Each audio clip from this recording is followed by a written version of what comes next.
Hello everyone, I'm Colin Graham. I'm the animation director on Watch Dogs, and today I'm excited to present to you a vertical slice of the Watch Dogs free roaming experience. So actually, this is not a mission. Everything we're going to showcase today is completely systemic, and we're free to do as we please. We start off in the wards, the low-income district of our interpretation of Chicago. When creating the world of Watch Dogs, we wanted to stay true to the city and give a unique flavor to each and every neighborhood, not only in terms of the architecture, but also in terms of the people that you'll encounter and what is happening in their day-to-day lives. In the wards, you'll see working-class citizens, rusty cars, gang members, abandoned houses, and low-grade pawn shops. It's really not the kind of place that you're going to want to be alone after dark. Nowadays, modern cities are increasingly managed by software, controlling traffic lights, electricity grids, and surveillance systems. In our version of Chicago, this management software is called CTOS, or the Central Operating System. The CTOS controls everything in the city, and it was created by the Bloom Corporation. Since the CTOS has been installed in Chicago, people get to work faster, the crime rate has dropped, and the communication networks are now more accessible and stable than they ever were before. It goes without saying that if everything is connected, somebody able to take over this system would be extremely powerful. At this point in the game, we don't have control over this district's CTOS system. The icons that you see over people's head mean that we cannot hack into their mobile devices at the moment. We need to find the CTOS control center, install a backdoor virus into the system to take control over all of the infrastructure in this district. There it is, the CTOS control center.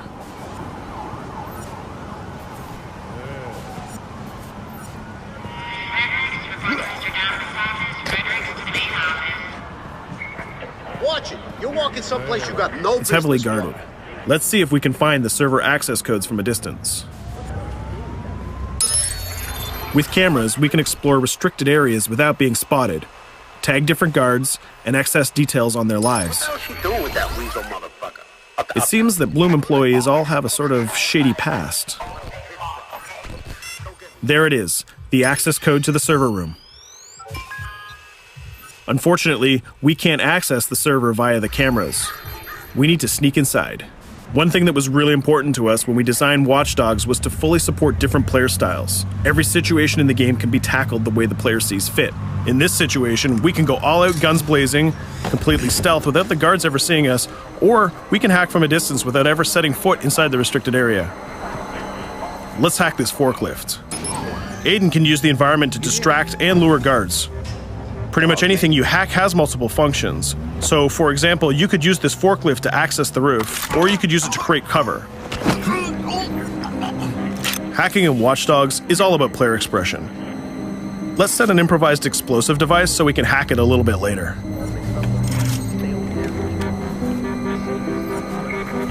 You'll also notice Aiden's low-profile stance. This indicates when the guards are unaware of our presence. We'll try to reach the upper level of the building to see if we can gain a vantage point over our opponents. Everything in the environment can be hacked, so we're going to make some dynamic cover. That's how you spend a day off. Some quality meat. We'll use this forklift to lure the guard towards our IED that we set earlier. Let's see how this plan unfolds. You're working them on.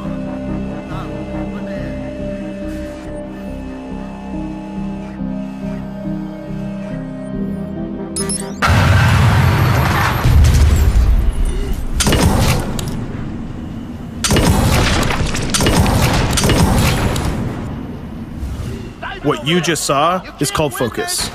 It represents Aiden's analysis capabilities and his quick reflexes. This gives the player more time to combine core game mechanics together, such as shooting, hacking, and driving, in order to handle more complicated situations.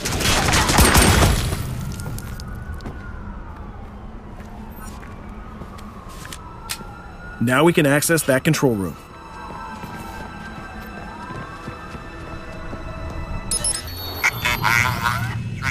Drop 2, 5.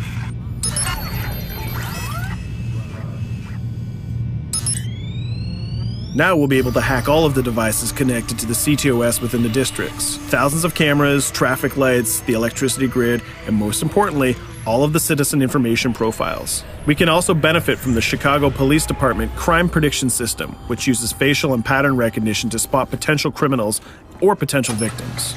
Since this is a pretty rough neighborhood, I'm pretty sure we're going to stumble on some suspected criminal activity pretty soon. And there it is. The system just pushed an alert of a potential crime. We can see the system trying to triangulate the location on our minimap. Take note, this isn't a mission. This can happen anywhere at any time. We've just spotted a potential victim. It's always up to the player if he wants to investigate or not, to take action or not. So let's see how this turns out. Yeah, you're right. Could I just...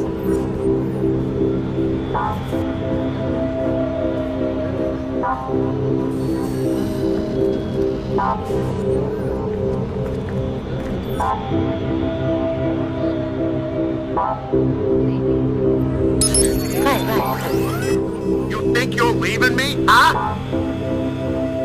Jesus, I told you to stay away from me! You belong to me now. Get it? You better leave or I'll call the cops! I'll fucking kill you, goddammit. Get off! Yo, that was close. Good thing that we intervened. We managed to prevent the crime, but we triggered a chase. From here, the criminal's behavior is unpredictable. He can try to get away, shoot back at us, surrender, or call for backup.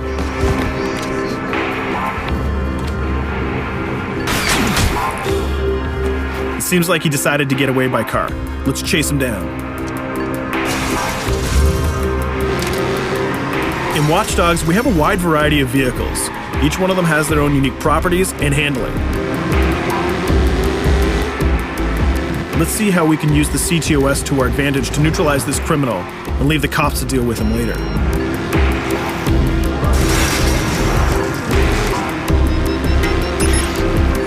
The chase stops right here. Using the blockers usually reserved for the cops during interventions, we managed to stop this criminal without killing him. This gives us a reputation bonus. This system is at the core of the Watch Dogs experience. Depending on how we handle different situations in the game, the media and the citizens will have a different perception of our hero, whether he is a true vigilante or a reckless criminal. This will have repercussions throughout the game. Now, let's head for the Loop, the historical district of Chicago, where you're going to find the most iconic buildings in the city.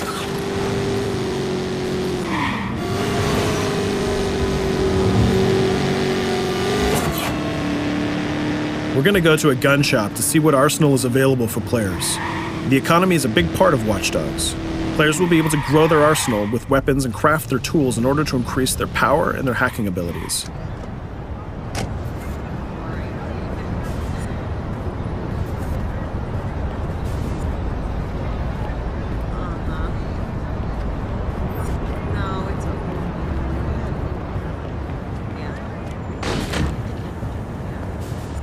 You will find all of the weapons that you would expect in a traditional shooter. Pistols, assault rifles, guns, sniper rifles, and grenade launchers, just to name a few. A lot of bullets were fired in our last encounter with the CTOS guards. Let's stock up on some more ammo. Finding everything.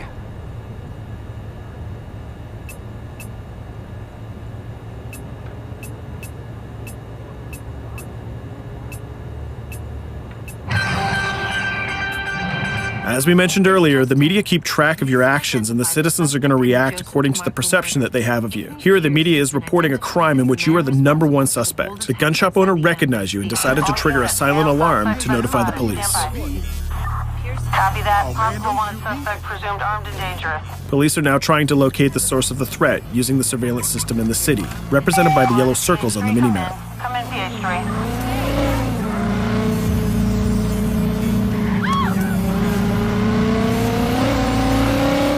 Aiden is able to stall their efforts by hacking into their communication systems while avoiding the scanning areas.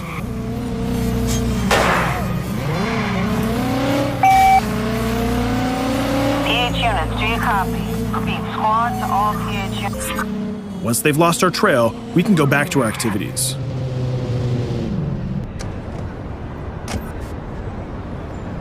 One thing that Bloom did to win over the population of Chicago with the CTOS project was to install free Wi-Fi hotspots throughout the city.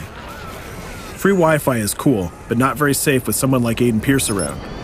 Hacking into this box is going to give us access to every device that's connected to it. So let's see where that brings us.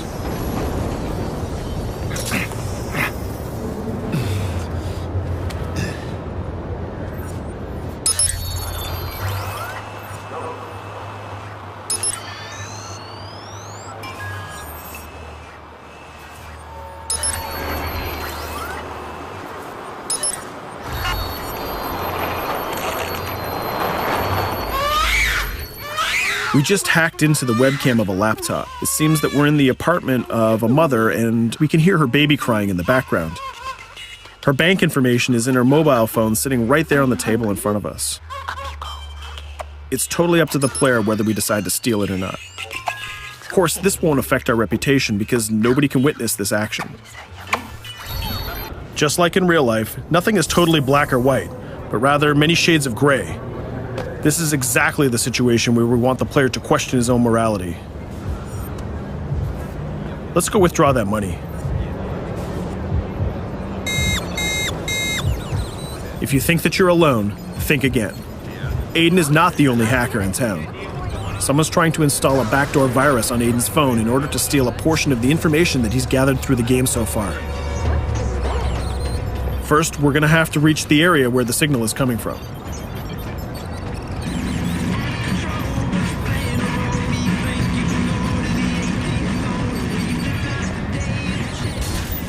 Using our profiler, we're going to try to identify the hacker before the installation finishes.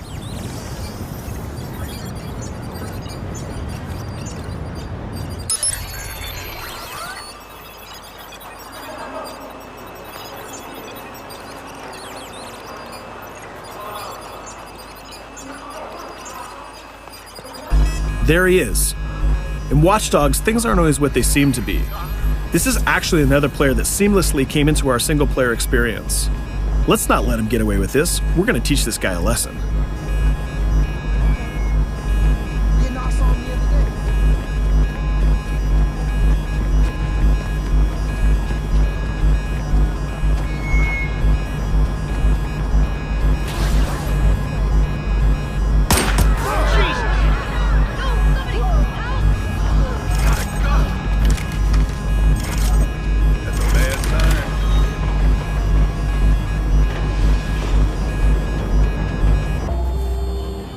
We stopped the hack, but the hacker managed to get away. I don't know about you, but we can't let this pass by. We need to retaliate. Using the grid, let's see if we can find that second player. There he is. Let's enter his game seamlessly.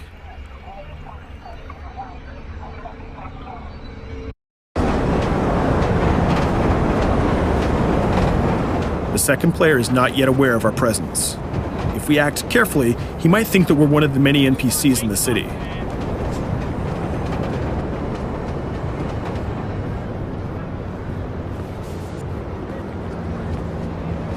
What was that?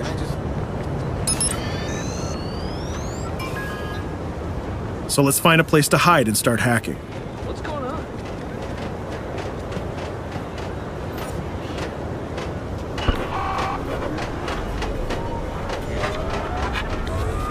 The second player has just been alerted that a breach has occurred on his phone. He's trying to find us using his profiler.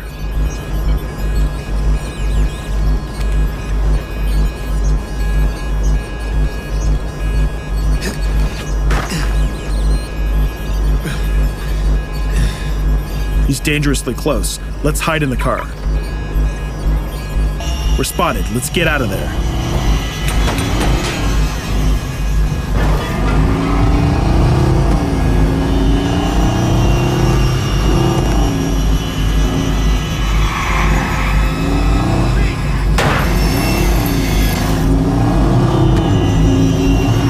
Let's set up an ambush right here. By dragging the other player back here into the alley, we make sure that no civilians get hurt during the firefight. We didn't succeed in hacking the second player, but we did get a little bit of revenge. So that's what we have time for today. We hope you enjoyed our quick gameplay session. Stay tuned for more about Watch Dogs.